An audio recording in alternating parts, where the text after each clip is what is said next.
मराठी माणसा उचलती अस्मितेची भवानी तलवार असं सामनाच्या अग्रलेखातून म्हणत मराठी माणसाला साद घालण्यात आली आहे। निवडणुकांच्या पार्श्वभूमीवर मराठी माणसाला आवाहन करण्यात आलंय, तुझ्या भावी पिढ्यांसाठी तू मैदानात उतरायला हवं असं सामनात म्हटलेलं आहे।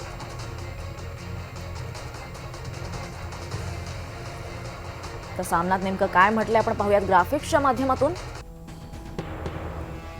मराठी माणसा उचलती अस्मितेची भवानी तलवार, मुंबईसह 29 महानगरपालिकात आदर्श पद्धतीने निवडणुका व्हाव्यात, यासाठी जनतेनं सावधान राहायला हवं।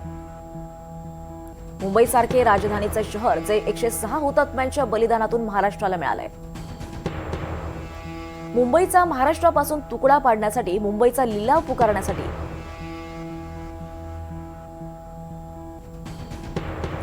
सत्ताधारी या निवडणुकीत साम दाम दंड भेद वापरतील।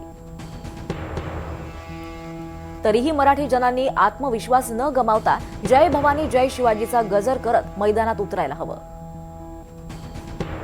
मुंबई हातून गेली तर महाराष्ट्र सत्व, शौर्य, तेज गमावून बसेल। मराठी माणसाला आयुष्यभराची गुलामी पत्करावी लागेल। तेव्हा मराठी माणसा, तुझ्या भावी पिढ्यांसाठी उचलती अस्मितेची भवानी तलवार,